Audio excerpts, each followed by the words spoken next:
for you people out there, if somebody crosses their arms, that's rejection. They don't like what you're saying. It's a defensive pose. So body language, there are body language experts out there. Attorneys tell their clients, dress nicely, don't roll your eyes, don't shrug your shoulders for this or that. So body language matters. And I've been saying this for years on this show, and I'm always amazed at the pushback. Jay Cutler was somebody I used to bang on all the time for terrible body language. We later found out a lot of teammates didn't like him. It was a tell. In poker, they call it a tell. For years, Aaron Rodgers, 10 years ago, I'm like, his body language is awful. And we found out Aaron's difficult and prickly and moody. Kyler Murray's body language stinks. We found out he alienates even Larry Fitzgerald. Body language is real. So Boomer Esiason on radio in New York, WFAN, said he just can't stand the Patriots' body language with Mac Jones. Here's the thing that I really dislike about Mac Jones, if you want to get to the root of it. His body language, his facial expressions, his gyrations on the field piss me off. Body language for a quarterback is so important. And I hate when quarterbacks sulk on the sideline. You know, they have to be above all of that. They have to have the backbone. They have to have the leadership bone. They have to be able to look guys in the face, know what they're doing. You know, don't come off with your hands in the air. And now it's easy to say, and I have defended Mac Jones saying they're screwing with his career. I understand he's angry. But Trevor Lawrence was dealt a horrible hand with Urban Meyer first year in Jacksonville. His body language wasn't awful. Let's be honest about Tua. The first 2 years, I mean, his coach wanted him out of the building, didn't want him in the franchise. He was always great at the podium. He was always great with body language. That's never been an issue. So I do think it's gotten worse and worse. Sometimes Matt comes off as a spoiled brat. I have always defended quarterbacks on being emotional. Like I like them. If they have to yell at a coach or yell at a teammate, I'm okay. Brady's done it. I'm okay with that.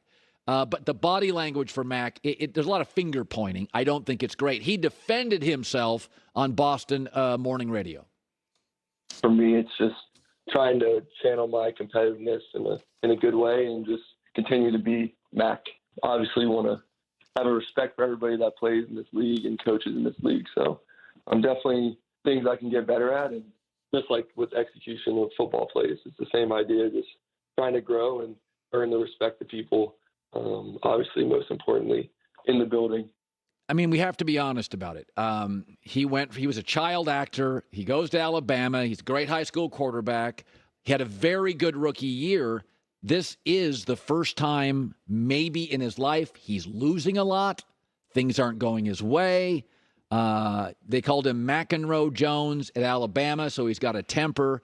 So, he grew up, pretty good life, and a lot of wins, a lot of support, a lot of momentum. Now he's not getting it. So, but I could make that same argument for Trevor Lawrence. His body language is great. But I appreciate Boomer Esiason saying this. It does matter. Quarterback is different. I've said for years, I don't care about the Wonderlic test. But I kind of do want to know the score if you're a quarterback. Like if it was 8 or 9 or 10, I'd be like, wow, cognitively, that's a hard position to play. You gotta memorize a lot. I don't love that number. So everything I think as a quarterback counts. I think your body language counts. What was your upbringing? Were you a spoiled brat? I mean, I always said this. Zach Wilson reminded me of Johnny Manziel. Both grew up with lots of money. I didn't like it. I was not a fan of it. I like my quarterbacks. I like the fact that Aaron Rodgers had to go to a junior college and Tom Brady went to the 6th round and Russell Wilson told he ran too much and was too short and Dak went to the 4th round and Big Ben had to go to Ohio, Miami of Ohio. Matt Ryan didn't get a lot of great offers, had to go to BC. Phillip Rivers, NC State. If you go look at the history, not a lot of big USC quarterbacks crushing and Alabama quarterbacks crushing in the NFL. The guys that are doubted, are mocked, fall in the draft, have a chip on their shoulder, do very well in this draft. Very few quarterbacks were number 1 in high school, number 1 in college, number 1 pick star. Peyton Manning's an outlier. You think it would be like that, right? Well, he's the best high schooler, best college quarterback, number 1 pick. Very rarely happens. Matt Stafford's had a very good career, but he had to go to Detroit and go through that tunnel of losing. There was a time in the NFL when there were no USC quarterbacks, no Alabama starting quarterbacks, and 3 from NC State. So is Mac a little spoiled? A lot of these Alabama quarterbacks, they don't get hit. I mean, they don't get sacked. They got number one, they got 2 first-round wide receivers, a first-round left tackle, a first-round running back, the best college football coach ever. Maybe that's part of it, is this is the first distress he's really, really faced, and he's not dealing with it well. I don't know. But I do appreciate Boomer Esiason coming out and saying, yes, this stuff matters. Everything matters for quarterbacks. I don't give a rip. If my corner has made mistakes or did this or did that, he's a corner. Shut your guy down. I'm not going to worry. Corners don't generally speak for a franchise. They don't call the plays. They're not a coach on the field. Channing Crowder, former Dolphin linebacker, has become a great broadcaster and a podcaster. He's all over the place. Does a terrific job. So I want to start with this. Damar Hamlin, the injury, as somebody who played in this NFL for 6 years, all with the Dolphins, I was sick to my stomach as a broadcaster. I literally, after a while, I shut the TV off. I got off social. I just it was rough. As a player, how did it land for you? Oh, it hit me hard. And Colin, I've seen ankle bones pop out during games. I've seen, got dozens of guys get knocked out, eyes rolled in the back of their head and all of that. When an individual technically dies, cardiac arrest, your heart stops, you stop breathing. On the field, you're seeing them do the defibrillator. You're seeing them give a teammate CPR. That's something that blew my mind. I saw a guy paralyzed in high school, and my coach had to convince me to finish the game. And it wasn't that extreme. Like the guy was laying there. I just saw his body go limp, and mentally I was gone. So after watching that and seeing Tre'Davious White, seeing Stephon Diggs, seeing Josh Allen, seeing, guys I know, seeing their reactions, these tough barbarian guys, it messed me up. My son is about to start playing tackle football. We were training before this happened, and now I'm watching it with my son who I'm preparing to play this game. It really got to me at a higher level of any other of these terrible injuries I've seen in the past. Prayers and thoughts for his family, everything we say, but I really think the NFL did a good job not playing that game. And as a player, all the players I've talked to, that was something that was unprecedented on a field of play. I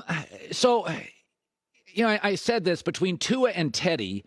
This is a big man's game. I mean, Channing, you're a big guy, right?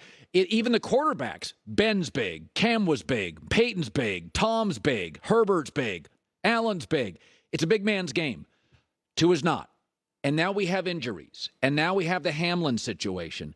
And I can see the Miami brass in the offseason saying, guys, we got this is the franchise. You're in Miami. You know this franchise. Do you think, if I said to you 12 months from today, Tua's the quarterback, are they still, because some of this stuff is just bad breaks. It's just unfortunate. Yeah.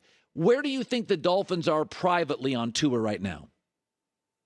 Evaluating the entire quarterback room. I'm with you, Colin. And I've been a Tua fan. There's a Tua non, the Tua detractors and all.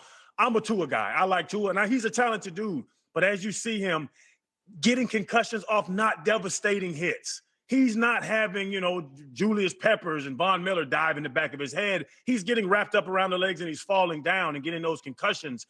A guy, the availability, the best ability is availability. That's the thing with Tua that I'm concerned with right now. Super capable guy. You saw the stretch he had when they were winning, when he was having 300-yard back-to-back games in the MVP conversation, but then he gets hurt again, and he gets hurt again. So now we're looking at it. And to tell everybody, he's not playing the rest of the season. I don't care what happens in, New York. And Tua can't go back to your point about the injuries and the sensitivity of injuries right now in the NFL.